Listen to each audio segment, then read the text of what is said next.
The silence that followed Jake's question was unlike anything that had ever filled the Galactic Council chamber in its 3,000-year history. It was not the quiet of beings waiting politely for a speaker to continue, nor the pause of creatures considering a new idea. This was the stunned silence of minds that had just encountered something so unexpected, so impossible, that they could not immediately process what they had heard. Jake Morrison stood at the speaking platform, watching as the implications of his words began to sink into the ancient minds around him. He could see the exact moment when understanding struck each species, like watching lights go out across a vast city during a power failure. The crystal beings stopped chiming entirely, their harmonic conversations cutting off mid-note. The energy creatures froze in place, their constant color-shifting patterns suddenly locked into static displays of shock.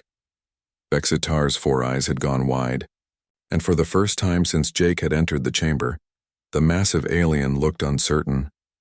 The confident arrogance that had defined his every word and gesture was replaced by something that Jake recognized as the beginning of fear. Behind those four eyes, an intelligence that had existed for thousands of years was frantically trying to process information that did not fit into any of its established categories. "What do you mean?" Vexitar asked, his voice smaller than it had been throughout the entire meeting. The booming authority was gone, replaced by the uncertain tone of someone who had just realized they might have made a terrible mistake. Jake felt the predatory smile widen slightly on his face. This was the moment he had been waiting for. The single point in time when humanity would either rise to take its place among the galactic powers or be forever dismissed as an irrelevant species. Everything depended on what he said next and how he said it. "I mean exactly what I said," Jake replied, his voice carrying a confidence that filled the entire chamber. "You have all been monitoring Earth for decades, watching our technological development, studying our cultural patterns, analyzing our political structures. You know everything about the humans who live on that one small planet at the edge of the Orion Arm, the mechanical spiders."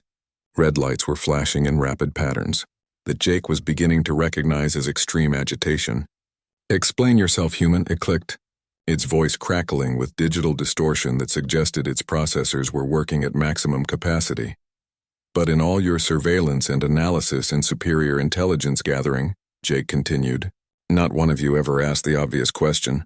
What happened to all the humans who are not on Earth?" Lisa Barnes had gone completely pale behind him, but Jake could see that she was beginning to understand what was happening. Her tablet was shaking in her hands as the full magnitude of what Jake was revealing began to sink in. She had been present at some of the classified briefings back on Earth, had seen some of the reports that were never shared with the general public, but even she had not known the complete scope of what humanity had been hiding. The water being was flowing into new configurations rapidly, its liquid form rippling with what could only be described as panic. "That is impossible," it said, its voice losing the serene confidence it had maintained throughout the meeting. "Our monitoring systems are perfect. We would have detected any large-scale human expansion." Jake laughed, and the sound echoed through the chamber like breaking glass. It was not a pleasant laugh, but something cold and dangerous that made several aliens actually recoil in their seats. "Would you?" he asked. "Because from where I'm standing, your monitoring systems missed the largest secret in galactic history." The snake-like alien was uncoiling rapidly, rising to its full height as alarm overrode its earlier condescension. "You are bluffing," it hissed, but Jake could hear the uncertainty in its voice. "This is some primitive attempt at deception to make your species seem more important than it actually is." "Am I?" Jake asked, his voice dropping to that same dangerous whisper he had used before. "Then let me tell you what your perfect monitoring systems failed to detect. Let me tell you about the Terran colonial network."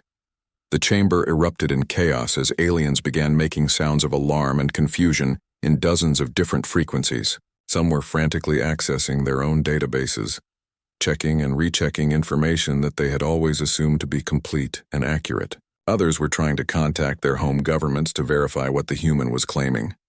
87 years ago, Jake continued, his voice cutting through the noise like a blade, while you were all laughing at Earth's primitive rocket technology and dismissing us as barely capable of reaching our own moon, the first human colony ships left the solar system, using technology that your surveillance networks could not detect. Vexitar was frantically manipulating holographic displays that had appeared around his seat, accessing databases and communication networks with increasing desperation. "That is impossible," he rumbled, but his voice lacked any conviction. "Our sensors monitor all faster-than-light travel in this sector. Nothing that large could have escaped our detection." "Your sensors," Jake said with another cold smile, "monitor the FTL technologies that you know about.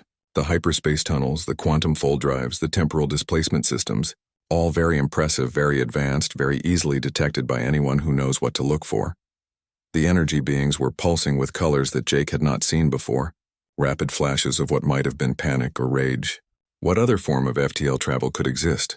They demanded in their collective voice. "We have explored every possible method of exceeding light speed." "The mathematics are absolute, are they?" Jake asked. "Because human scientists discovered something very interesting when they started working with quantum mechanics, in ways that apparently never occurred to any of your brilliant ancient minds. They found that if you approach the problem from a completely different angle, if you stop thinking about space travel as moving through the universe and start thinking about it as convincing the universe to move around you, some very interesting possibilities open up." The mechanical spider was clicking so rapidly that its sounds had become a continuous buzz of electronic noise. "Spatial inversion theory," it finally managed to say. "But that is impossible. The energy requirements alone would be manageable," Jake interrupted, "if you had developed fusion technology along the same lines that humans did, instead of assuming that the methods you had always used were the only possible approaches." The shadow being from the upper darkness had become more visible as its agitation grew, revealing itself to be something like a living void in the shape of a tall humanoid figure. "Even if such technology existed," it said, its voice like distant thunder, "it would take decades to establish even a single colony. You could not have built a significant presence without us knowing." Jake's smile became genuinely warm for the first time during the entire meeting, though there was still something predatory lurking behind it. "You're right," he said. "It would take decades to establish a significant presence, which is why we started 87 years ago, and which is why the Terran colonial network now encompasses 143 worlds across 36 star systems." The number hit the assembled aliens like a physical blow. Several of them actually fell backward in their seats while others made sounds that the translation system could not even attempt to convert into words. Vextar's 4 eyes had gone completely black, and his massive form was trembling with what might have been shock or rage. 143 worlds, Jake repeated, letting each word sink in. Some of them larger than Earth, some of them hosting populations in the hundreds of millions. All of them connected by a transportation and communication network that operates on principles your science never discovered because you were too busy congratulating yourselves on your superiority to consider that a younger species might approach old problems in new ways. The chamber had descended into complete chaos now, with aliens frantically trying to contact their governments and access their intelligence databases. Alarms were beginning to sound from some of the alien equipment, and Jake could see security forces beginning to gather near the entrances to the chamber. "The best part," Jake continued, raising his voice to be heard over the growing noise, "is that we have been monitoring your communications and mapping your territories for 50 years. We know everything about your military capabilities, your economic systems, your political structures, and your technological limitations. You know absolutely nothing about ours." Lisa Barnes was staring at him with a mixture of awe and terror, finally understanding the true scope of what humanity had accomplished, while the galaxy was looking the other way. Behind her, she could see alien security forces moving into position, though they seemed uncertain about what exactly they were supposed to do. "So," Jake said, his voice cutting through the chaos with absolute authority, "I am not here as a representative of a primitive species begging for acceptance into your galactic community. I am here as an ambassador from the largest spacefaring civilization in the galaxy, informing you as a courtesy that we exist, and offering to discuss how we might coexist peacefully with your smaller and apparently less observant nations." The silence that followed Vextar's final dismissal was different from the earlier quiet moments in the chamber. This was not the pause of beings waiting to hear what came next, but the heavy stillness of a decision that had already been made. Jake Morrison could feel the weight of that silence pressing against him like deep ocean water, threatening to crush him under its immense pressure.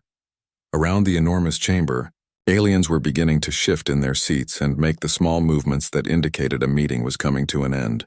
The crystal beings were chiming softly to each other in frequencies that probably contained complex conversations far beyond human hearing. The energy creatures were starting to pulse with different colors, likely discussing whatever important business they needed to address next. Lisa Barnes stood frozen behind Jake, her tablet still clutched in her hands but no longer recording. There was nothing left to record. The first formal contact between humanity and galactic civilization had ended in complete failure, and there was nothing more to document except their graceful retreat from the chamber. Jake could feel his heart pounding in his chest, each beat seeming to echo the rhythm of his anger and frustration. He had prepared for months for this moment, studying every piece of information Earth had gathered about the galactic species, practicing his presentation until he could deliver it perfectly in his sleep. He had genuinely believed that humanity had something valuable to offer, that their fresh perspective and innovative thinking might be welcomed by these ancient civilizations. Instead, he had been treated like a child showing off a crayon drawing to adults who had already seen the greatest masterpieces in the universe. Every human achievement had been dismissed as primitive and worthless. Every hope for partnership had been crushed under the casual contempt of beings who viewed his entire species as an amusing curiosity at best. The mechanical spider was already turning its attention to other matters, its red light scanning through what appeared to be holographic displays that only it could see. The snake-like alien was settling back into its coiled position, clearly considering the human matter closed and finished. Even Vextar's four eyes had moved away from Jake and were now focused on some document that had appeared in the air near his seat. For a moment, Jake almost turned to leave. The sensible thing to do would be to thank the council for their time, apologize for wasting their valuable attention, and retreat with whatever dignity he could manage to preserve. He could return to Earth and report that humanity was not ready for galactic society, that they needed more time to develop and grow before they could hope to be taken seriously by the real powers of the galaxy. But as he started to turn away from the speaking platform, something inside him rebelled against that idea. These aliens had not just rejected humanity's achievements. They had done so with such casual arrogance that it felt like a deliberate insult. They had not bothered to seriously consider anything he had presented.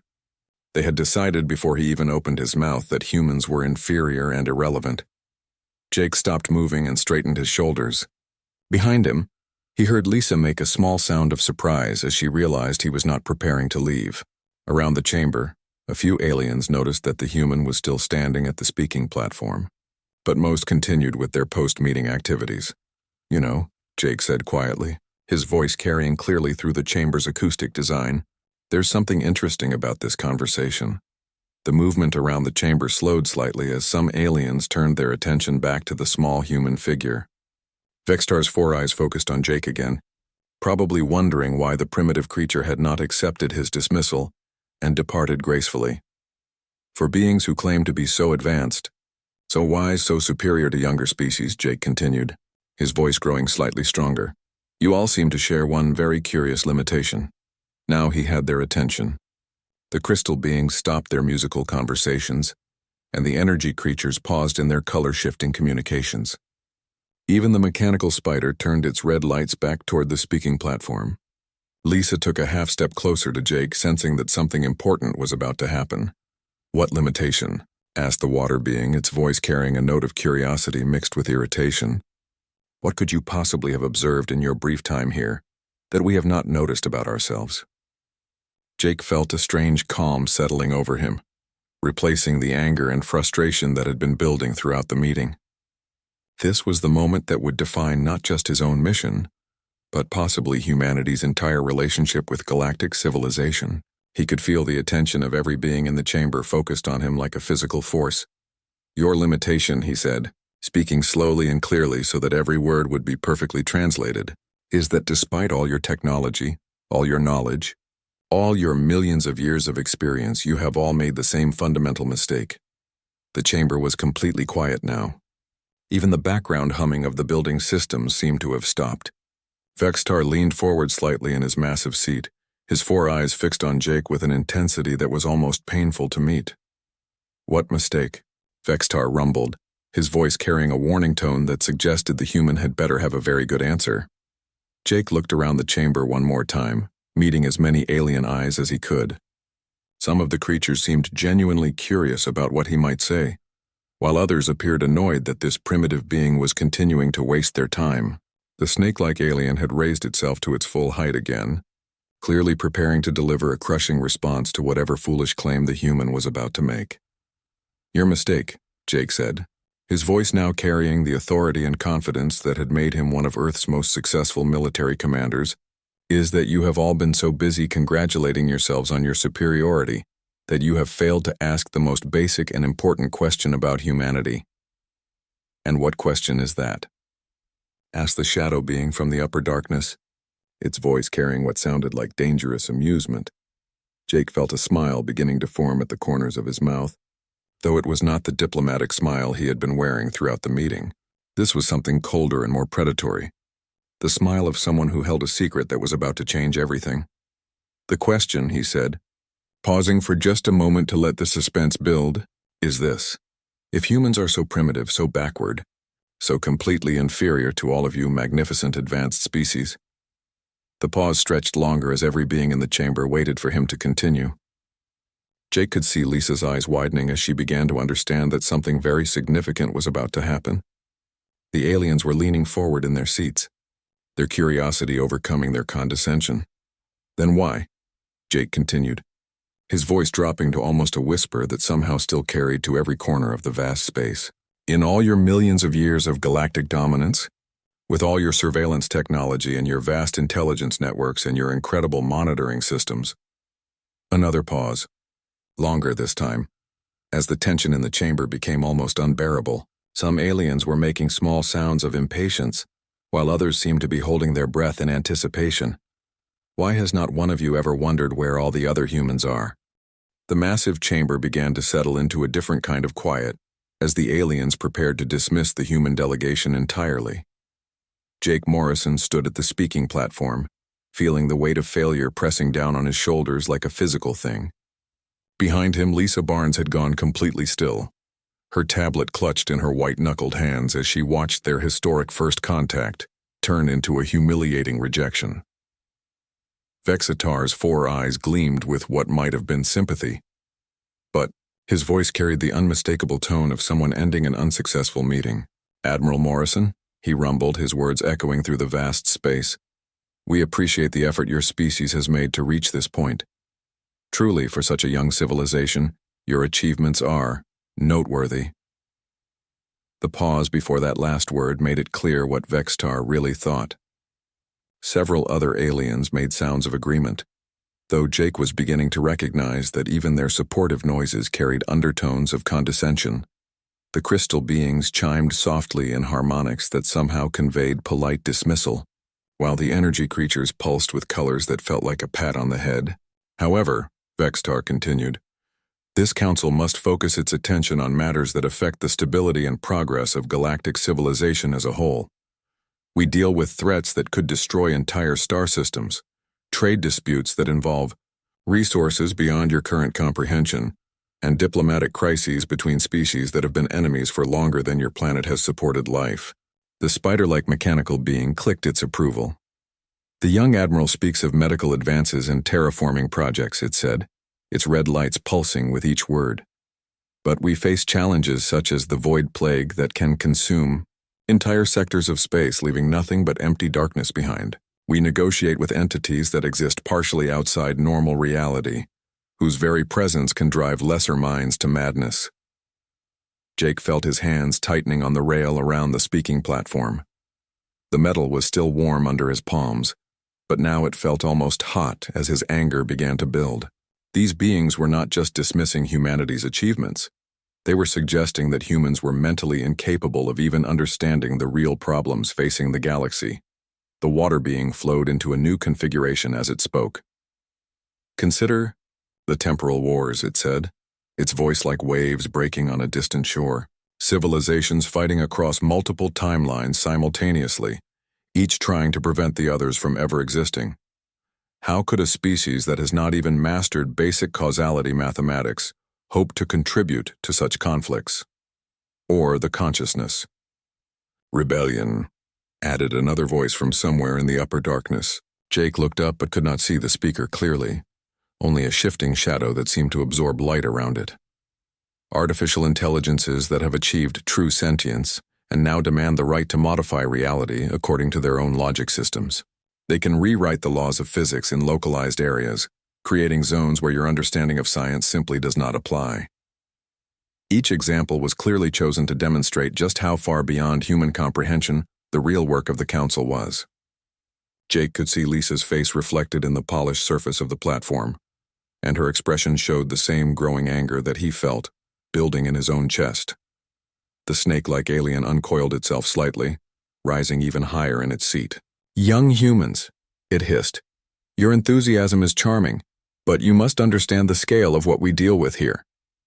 The Zephyrian Empire alone controls more than 10,000 star systems. The Crystalline Collective has populations that number in the hundreds of trillions. The Void Dancers exist in 17 different dimensions simultaneously. The mathematics alone would overwhelm your primitive computers," said the insect creature, its mandibles clicking with each word. "We routinely perform calculations that require manipulation of numbers with more digits than there are atoms in your entire solar system. Our databases contain the complete genetic sequences of every species in the galaxy, cross-referenced with their historical development patterns and projected evolutionary paths." Jake felt a vein starting to pulse in his temple. These aliens were not just explaining why humanity could not contribute, they were actively trying to make him feel small and stupid. Every word was chosen to reinforce just how primitive and irrelevant his species was compared to their ancient wisdom and incredible power.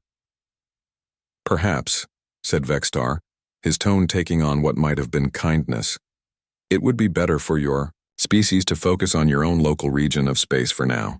Learn to manage the challenges within your own small sphere of influence before attempting to engage with galactic-scale problems." "Yes," agreed the energy beings, their collective voice harmonizing in frequencies that made Jake's bones vibrate. "There is no shame in recognizing one's limitations. We all began as young species once, full of hope and ambition. Time and experience teach wisdom and humility." The mechanical spider's red lights focused on Jake like laser sights. "Consider your own planet," it clicked. "You still have not achieved true unity among your own people. Your nations still compete and conflict with each other. Your resource distribution systems are primitive and inefficient. How can you hope to advise species that have transcended such basic organizational problems millennia ago?" Jake felt his jaw clench so tightly that his teeth ached. They were attacking not just humanity's achievements, but their character and basic competence as a civilization.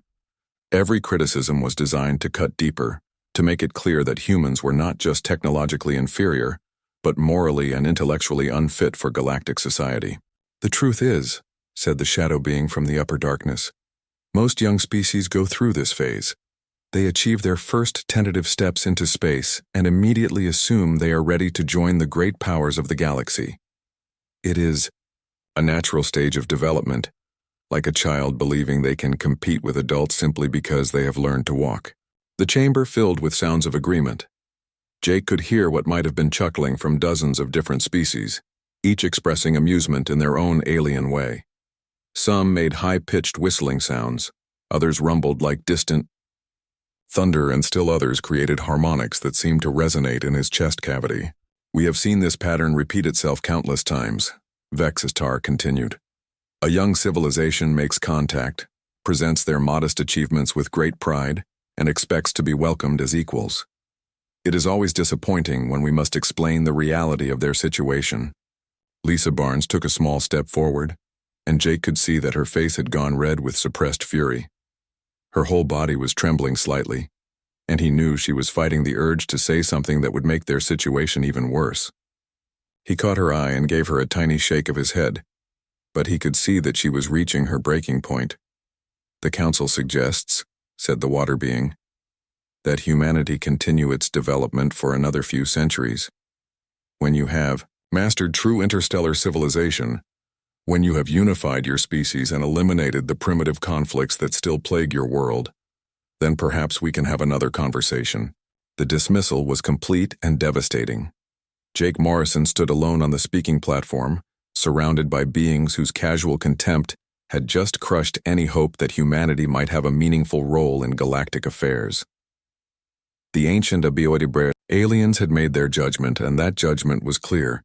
Humans were children playing with toys, not ready for the real work of running a galaxy. Jake Morrison took a deep breath and looked around the enormous chamber once more. The laughter was starting to die down, but he could still hear whispers and strange alien sounds coming from every direction. Some of the creatures were leaning forward in their seats, clearly curious about what the small human would say next. Others had settled back with the obvious intention of being entertained by whatever foolish things he might propose. Members of the council, Jake continued, his voice carrying clearly through the translation system. I would like to tell you about some of the things humanity has accomplished in our brief time as a spacefaring species. He paused and activated a small device on his belt. Suddenly, holographic images appeared in the air above the speaking platform, showing scenes from Earth and the human colonies. The first image showed a massive space station orbiting Earth, its solar panels glinting in the sunlight. This is Armstrong Station, Jake said. We built it in just 5 years using a new type of construction technique that allows us to assemble large structures in space much faster than traditional methods. A sound like grinding gears came from somewhere in the upper tiers. Impressive for primitives, said a voice that the translator rendered in a bored tone. We built stations 10 times that size 3,000 years ago. Jake nodded, and the image changed to show a planet covered in green plants and blue oceans. This is New California, the first planet we successfully terraformed. The process took only 20 years from start to finish. He could see some of the aliens shifting in their seats, but their expressions remained amused rather than impressed. 20 years? Came a voice like breaking glass from one of the crystal beings. Our terraforming projects are completed in 2 years. Your methods must be incredibly inefficient. The image changed again, this time showing a human doctor working with strange-looking medical equipment. Our medical researchers have developed new treatments for genetic diseases that were previously incurable, Jake said. We have also made advances in regenerative medicine that allow us to regrow damaged organs and limbs. This brought a sound that Jake was beginning to recognize as alien laughter. The snake-like creature raised itself even higher in its seat. Regenerative medicine, it hissed. Child, we mastered the art of biological reconstruction when your species was still living in caves. We can regrow entire bodies from a single cell. Jake felt his jaw tighten slightly, but he kept his voice level. We have also made significant progress in faster-than-light travel, he said. The hologram now showed human ships moving between star systems. Our newest drives can cross 50 light-years in just 3 days. This brought the loudest laughter yet. Vextar's 4 eyes were gleaming with what was clearly amusement. 50 light-years in 3 days? He rumbled. Our ships can cross the entire galaxy in less than a week. Your technology is so primitive that it would take you centuries to travel distances we cover in hours. Lisa Barnes stepped forward slightly, and Jake could see that her face was flushed with anger. She had spent months preparing the presentation materials, and watching the aliens dismiss every human achievement with such casual contempt was clearly getting to her. Jake caught her eye and shook his head slightly, warning her to stay calm. We have also developed new approaches to energy production, Jake continued, though he could hear that his voice was becoming slightly strained. Our fusion reactors are more efficient than anything we had on Earth, and we have begun experimenting with antimatter containment. The floating energy beings pulsed with colors that somehow conveyed mockery. Antimatter? Their collective voice chimed like broken bells. We have been using pure quantum vacuum energy for millions of years. Antimatter is what children play with when they are learning basic physics. Jake felt sweat beginning to form on his forehead despite the cool temperature in the chamber. Every advancement that humanity was proud of, every breakthrough that had taken years of research and development, was being dismissed as primitive and worthless. He could see Lisa's hands clenching into fists behind him, and he knew she was struggling to maintain her professional composure. Perhaps, said a new voice from high above, you could tell us about your greatest military achievements? The voice belonged to something that looked like a massive spider made of metal, with red lights glowing where its eyes should be. Surely a species that has survived to reach the stars must have some interesting weapons technology. Jake hesitated for a moment. He had hoped to avoid discussing military matters, but the question had been asked directly. We have developed kinetic weapons that can strike targets from extreme distances with pinpoint accuracy. he said. "We have also created defensive systems that can protect our ships and stations from most forms of attack." The mechanical spider made a sound like static electricity. "Kinetic weapons?" It clicked. "We were using planet-cracking kinetic bombardment systems before your star was born. And as for defensive systems, we have shields that can deflect the energy output of an entire star." The laughter was becoming overwhelming now. Some aliens were making sounds that hurt Jake's ears even through the translation system. Others were displaying lights and colors that somehow made him feel dizzy to look at. The insect-like creatures were clicking their mandibles so rapidly that it sounded like heavy rain on metal. "Tell me, human," said Vextar, his voice cutting through the noise, "what makes you think that anything you have shown us today is worthy of our attention? We have seen thousands of young species make their first steps into space. They all believe they have discovered something new and wonderful. They all think they have something to teach their elders." Jake could feel his composure starting to crack. These beings had technologies that humanity could not even imagine, knowledge that spanned millions of years, and power that could reshape entire star systems. What did Earth really have to offer them? For a moment, doubt crept into his mind. Maybe they were right. Maybe humanity was just another primitive species that had gotten lucky enough to stumble into space. "The truth is," continued Vextar, "your species shows promise. In another few thousand years, you might develop into something interesting. But right now, you are like children playing with toys, thinking you have built something magnificent when you have barely learned to crawl." The chamber filled with agreement. Sounds of approval came from every direction as the aliens expressed their collective opinion of humanity's place in the galactic hierarchy. Jake felt his face burning with embarrassment and anger, but he forced himself to remain standing straight. "We appreciate your enthusiasm," said the water being from above. "It is refreshing to see such optimism in a young species. But you must understand that this council deals with matters of galactic importance. We manage trade routes that span millions of light years. We mediate disputes between civilizations that control hundreds of star systems. We make decisions that affect trillions of beings across the galaxy." The snake-like alien nodded its massive head. "Perhaps it would be best if your species focused on matters more appropriate to your current level of development," it suggested. "Learn to govern your own planet successfully before you try to participate in galactic affairs. Master the basics of interstellar travel before you attempt to advise those who have been crossing the void since before your sun existed." Jake felt something cold settle in his stomach. They were dismissing humanity entirely. All the hope and excitement that had built up on Earth about joining galactic civilization was about to be crushed by these ancient beings who saw humans as nothing more than amusing children. "We thank you for this presentation," Vexitar said, and Jake could hear the finality in his voice. "It has been quite entertaining. However, I think we have heard enough. The Council has important business to attend to, and we cannot spend more time on such trivial matters." The laughter began to fade as the aliens prepared to move on to other business. Jake realized that his moment was ending, and he had failed completely to convince them that humanity deserved a place among the stars. The massive doors of the Galactic Council chamber opened with a deep rumble that echoed through the enormous space. Admiral Jake Morrison stepped inside and felt his breath catch in his throat. The chamber was bigger than anything he had ever seen on Earth. The ceiling stretched so high above that it disappeared into darkness, and the walls curved outward in a perfect circle that could have held a small city. Thousands of seats rose in tiers around the central speaking area, each one designed for a different type of alien being. Jake walked slowly down the main aisle, his black military boots clicking against the polished stone floor. Behind him, Lieutenant Lisa Barnes followed quietly, carrying a small recording device and a tablet filled with notes. She looked around at the incredible sight with wide eyes, trying to take in everything at once. This was the first time any human had been allowed inside the council chamber, and they both knew they were making history. The aliens were already in their seats, and they were nothing like the movies back on Earth had imagined.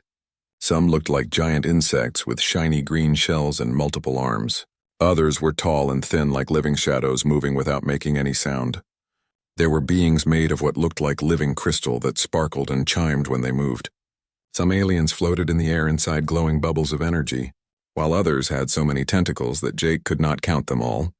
As Jake and Lisa made their way to the center of the chamber, the noise level began to rise. At first it was just whispers and strange clicking sounds, but soon it grew louder. Jake realized that the aliens were talking about them, and from the sounds they were making it was not friendly conversation. Through his translation device he could hear fragments of what they were saying. "Look at how small they are," came a voice that sounded like grinding metal. "Do they really think they belong here with us? I heard they only learned to fly between stars less than 100 years ago," said another voice, this one high and musical. "We were building starships when their sun was still young." "This should be entertaining," said a third voice, deep and rumbling like an earthquake. "I have not seen anything this amusing in centuries." Jake kept his face calm and professional, even though he could feel his cheeks getting warm with embarrassment.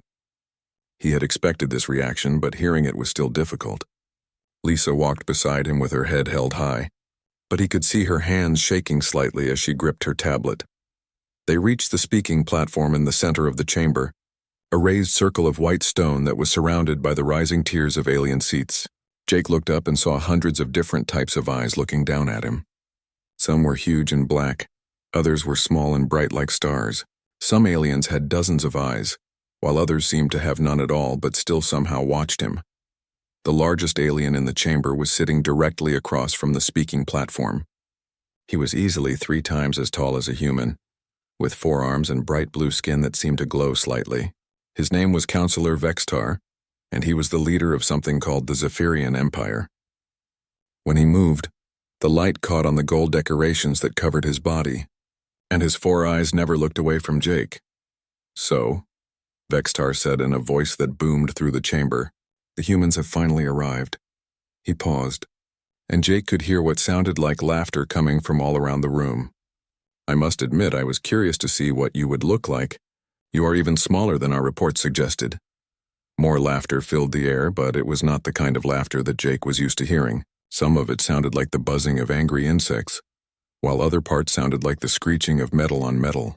The beings made of crystal created a sound like wind chimes in a storm, and the floating energy creatures pulsed with colors that somehow conveyed amusement. Jake stepped onto the speaking platform and placed his hands on the rail that surrounded it. The rail was made of some kind of smooth metal that felt warm to the touch. He looked around the chamber slowly, meeting as many alien eyes as he could. Some of the creatures looked away when he stared at them, while others stared back with obvious curiosity. "Honorable members of the Galactic Council," Jake began, his voice amplified by speakers hidden throughout the chamber. "I am Admiral Jake Morrison, representing the planet Earth and all of humanity. We are grateful for the opportunity to address this assembly." The laughter grew louder. One alien that looked like a giant snake with arms raised itself higher in its seat. "Grateful?" It hissed through the translation system. "You should be honored that we even allowed you inside this chamber. Do you have any idea how many species have requested an audience with this council? Most of them have been traveling between stars for thousands of years longer than you have." "That is correct," said another voice from somewhere high above Jake's head. He looked up and saw an alien that appeared to be made entirely of flowing water, held together by some invisible force. "We have been monitoring your species since you first left your home planet. Your progress has been adequate for such a young civilization, but you must understand that there are protocols and procedures that have been in place for millennia." Jake nodded politely. "We understand that we are new to galactic society," he said. "That is exactly why we are here. We want to learn from those who have come before us. We want to contribute to the peace and prosperity that this council has worked so hard to maintain." The chamber erupted in even louder laughter. Some aliens were slapping their appendages together in what Jake assumed was their version of clapping. Others were making sounds that the translator could not even convert into words. Lisa stepped closer to him and he could see that her face had gone pale. "Contribute?" said Vexistar, his 4 eyes wide with what was clearly amusement. "What exactly do you think you could contribute to us? We have technology that can reshape entire star systems. We have weapons that can destroy planets with a single shot. We have medical knowledge that can extend life for thousands of years. We have solved problems that your species cannot even imagine yet." The alien that looked like a giant insect clicked its mandibles together rapidly. "Their entire civilization could fit inside one of our smaller cities," it buzzed. "What wisdom could such a tiny species possibly offer to beings such as us?" Jake felt Lisa move slightly behind him and he knew she was recording everything. This would all be sent back to Earth, where billions of humans would watch and listen to their first contact with galactic civilization.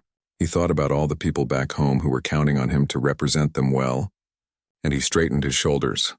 "We may be small," Jake said, his voice steady despite the laughter that continued to echo around him. "And we may be new to space travel, but we have learned some things during our short time among the stars. Sometimes a fresh perspective can be valuable, even to those who have seen everything." This brought fresh waves of laughter from the assembled aliens, but Jake noticed that a few of them had stopped making noise and were watching him more carefully now.